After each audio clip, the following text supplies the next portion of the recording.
It had been weeks since I had felt this kind of excitement. Not the fleeting excitement of a new gadget or a trip, but the deep, quiet anticipation that comes from preparing something meaningful for someone you love. My daughter, Sarah, had recently celebrated her engagement, and while I was overjoyed for her, the thought of her soon-to-be husband, Nadim, had always made me uneasy. He had a way of looking at the world that was sharp, judgmental, and dismissive. But I wasn't going to let that dampen my spirit. I wanted to give Sarah something she would remember forever.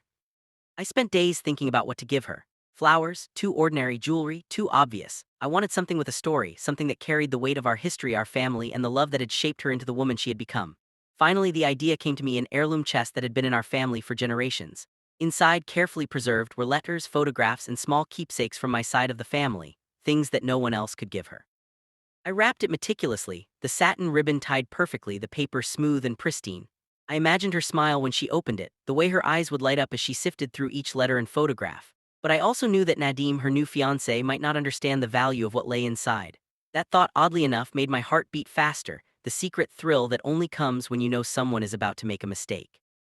The evening arrived. Sarah had invited us to her apartment for dinner, her engagement officially announced to friends and family. The room buzzed with laughter, the clinking of glasses, and conversations that jumped from one topic to another like skipping stones on water. I held the chest carefully, hiding it behind my back as I greeted her and her fiancé.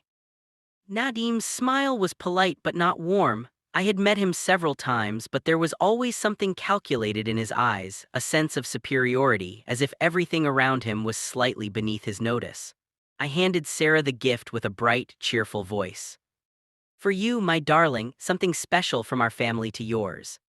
Sarah gasped softly and hugged me tightly. "Thank you, Dad, you didn't have to." I smiled, holding back my own emotions. "I wanted to open it when you're ready." And that was when Nadim stepped in. He leaned casually, his tone dripping with mockery. "Oh, what's this? Another one of your old family knickknacks? Let me guess, more useless junk from your attic." I froze for a second, my chest tightening. His words stung, but I forced a polite smile. Sarah looked startled, her eyes darting between me and him. "It's special," I said, my voice firm but calm.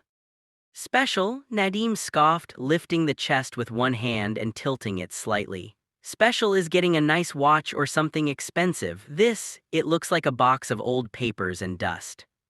Sarah's face fell. I could see the hesitation in her eyes, caught between the desire to defend the gift and the awkwardness of her fiancé's ridicule. My fingers tightened around my own glass of wine. I wanted to shout, to knock some sense into him, but I held back.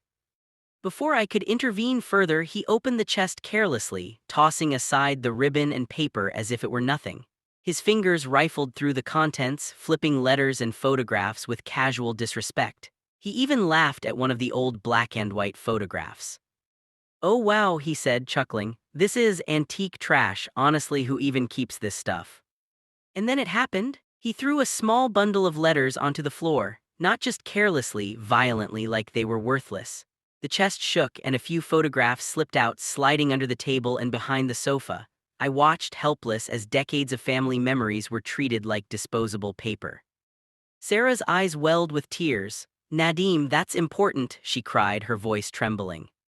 But he didn't stop. He held up an old medal, the one my father had received in his youth, and waved it dismissively. "A medal for what? Playing in a little school competition? Honestly, this is pathetic."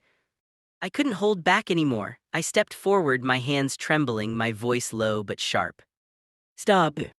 Nadim turned to me, surprise flickering in his eyes. "Excuse me. This chest contains things that are decades old.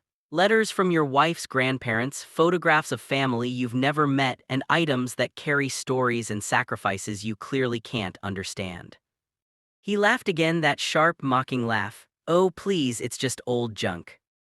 I clenched my fists. "It's not junk. Every piece of paper in that chest tells a story of who your wife is and where she comes from. You have no idea what you're holding in your hands." He smirked, looking at me like I was overreacting. And then, the moment of finality, he tossed the medal and a few other items back into the chest and then threw the chest itself into the corner of the room. The wooden box hit the wall with a harsh crack and I felt my stomach drop. Sarah ran to it, picking up the scattered contents, her hands shaking. "Dad, it's okay, I can fix it." But I knew, just by the way Nadim had thrown it, that some things were lost forever. Some letters were torn, photographs bent or crumpled. The chest itself had a crack now, a permanent mark of disrespect. I looked at Nadim, fury and disbelief warring within me. "You have no respect for history, family, or love," I said, "and one day you'll realize what you destroyed." He shrugged. "It's just stuff. If she's so sentimental, maybe she should have married someone who appreciates old junk." I wanted to scream, to hit him, but I didn't. Instead, I left the room quietly, taking a deep breath in the hallway. My heart was pounding, a mix of anger, sadness, and helplessness.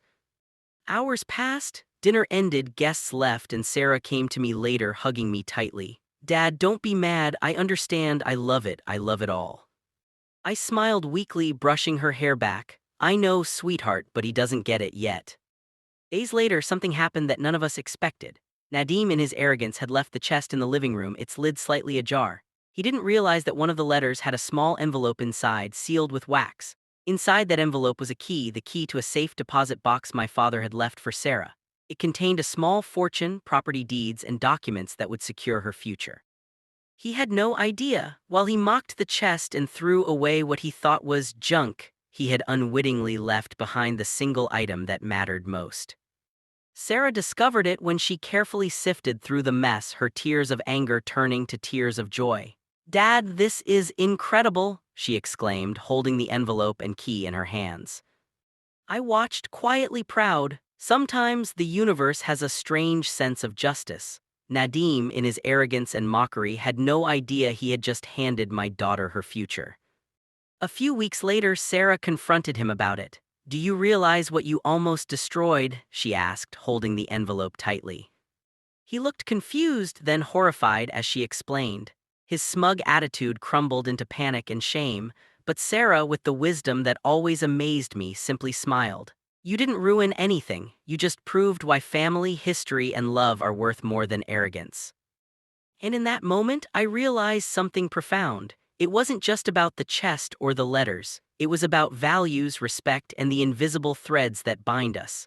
Nadim might never understand that fully, but my daughter did, and that was enough. From that day on, the chest remained in Sarah's apartment, repaired and polished. It was no longer just an heirloom, it was a symbol of love, of patience, and of the quiet victories that come when you stay true to what matters. As for Nadim, I learned to let him prove himself in his own time. But I knew, deep down, some lessons can only be learned through humility, and some mistakes are too obvious to ever forget. And so, the chest sat quietly in the corner of the living room, a reminder that even when something seems mocked, discarded, or dismissed, its true value remains, waiting for those who know how to see it.